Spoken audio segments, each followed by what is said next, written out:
Hey everybody, in today's video we're going to be looking at my latest purchase. This is the solar panel and trail camera from the company GardePro. The model of this is A60. You do not have to get the solar panel. You could just buy the camera, or you could just buy the solar panel to use with your other cameras. I bought them both. This company sells actually a lot of different cameras. They have cellular cameras. They have bird cameras. That's how I found their site. Is I actually wanted one of their bird cameras. Unfortunately, they were sold out. And then they have these non-cellular trail cameras, and that's going to be what I'm using.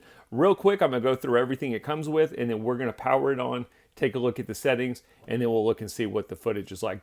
This camera can do up to 64 megapixels and 4K video if you want to use the highest settings. They give you a cloth strap for the camera, an instruction manual, and then a Type-C USB cable for plugging the camera in, doing firmware updates, or retrieving your images. Camera feels really nice and sturdy.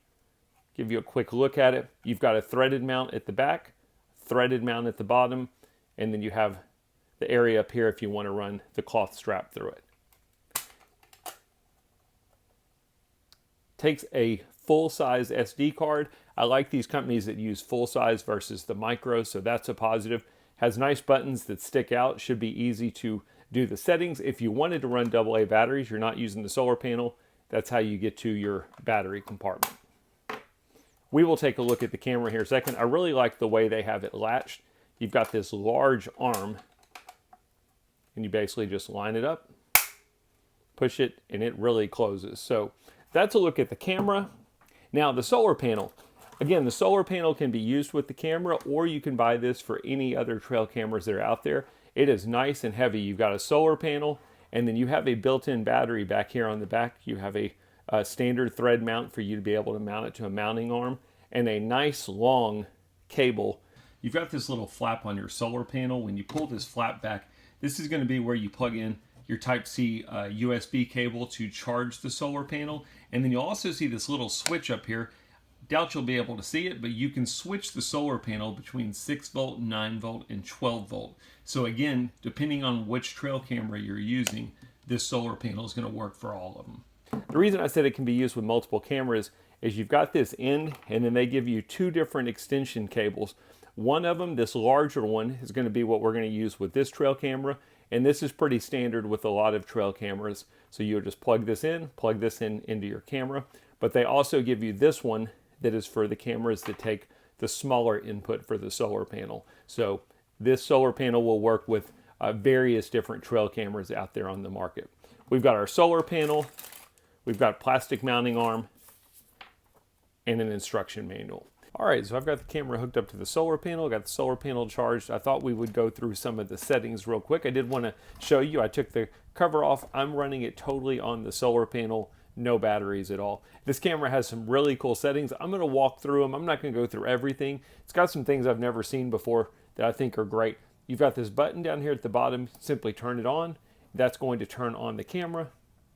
And hopefully you guys can see this okay. And then all we're going to do is we're going to click the menu button, and that will take us into our settings for the camera. So let me see if we can make it a little bit easier to see. You're going to basically use these 4 buttons on the bottom here, and then the OK button. These are going to navigate. OK is going to be to select your given value, and then menu will always exit or take you back. So I'm going to go ahead and turn off. Actually, we can leave it like this. Looks like we're able to see it. Buttons are nice and responsive, easy to press. Go to the mode. You can do motion detection, you can do time lapse, or you can do a combination of the two, which is great. Most cameras either let you do motion detection or time lapse, but not both. This one will actually let you do both of them. Do you want to do photo, video, or photo and video? Your photo quality, again, the highest is 64 megapixels. You can go as low as 4 megapixels. I'm going to set it on the highest quality just to show you guys the best quality I can. Photo burst, whenever the camera gets triggered, how many pictures does it take? Your video quality, highest is going to be 4K. The lowest is going to be, the lowest that it has is 1080p. I'm going to do, this is always tough for me because I have a lot of monitors that won't display 4K. I'm just going to do full 1080p. Maybe I'll try and throw a 4K video in there as well. Your video length, this is really cool. You can set a different duration for daytime videos versus nighttime videos. So if you want your day videos to be 25 seconds, you can do that. Night ones, whatever value you want. Do you want video sound? Yes or no? What video format? You can choose MP4 or MOV. Again, first camera I've ever seen that lets you change and pick whichever format you want your videos in. What's your delay, detection delay? They don't have specifics, so I can't do 4 seconds or 10, but 5, 10, 15, 20.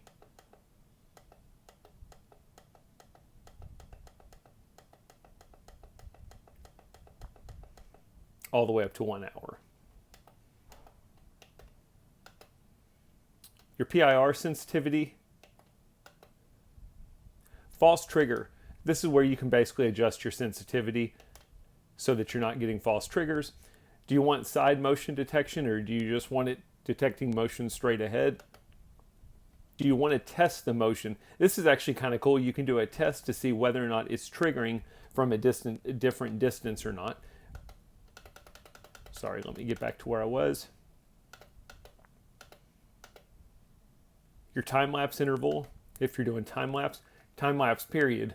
What's great is you could just do a time-lapse for morning. Maybe you're just trying to catch sunrise or sunset. This is where you can set the time-lapse to only be working during certain times of the day. You can choose your time zone for your time setting.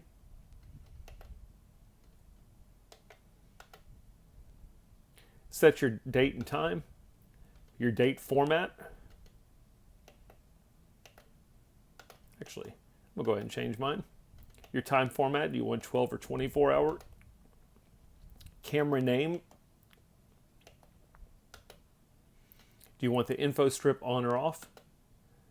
Loop recording, so when your memory card fills up, does it stop recording or does it overwrite the earliest image or video? Operation hours. What times a day do you want the camera to operate? Maybe you only want this camera for security purposes, so you could have it to where it only operates at nighttime or daytime, whatever, or you can leave this off and then it's operational for 24 hours. Do you want to put a password on the camera, your language, format your SD card, reset it to factory default, and then your advanced settings are advanced PIR and PIR test, and then your software version or your firmware version. And then you've got some contact information down at the bottom. So those are your settings. Really easy, really straightforward, but a lot of different settings. Again, pretty advanced compared to other trail cameras I've used before. So I'm gonna get it set. Let's go get it out there to see what kind of video and image quality we get.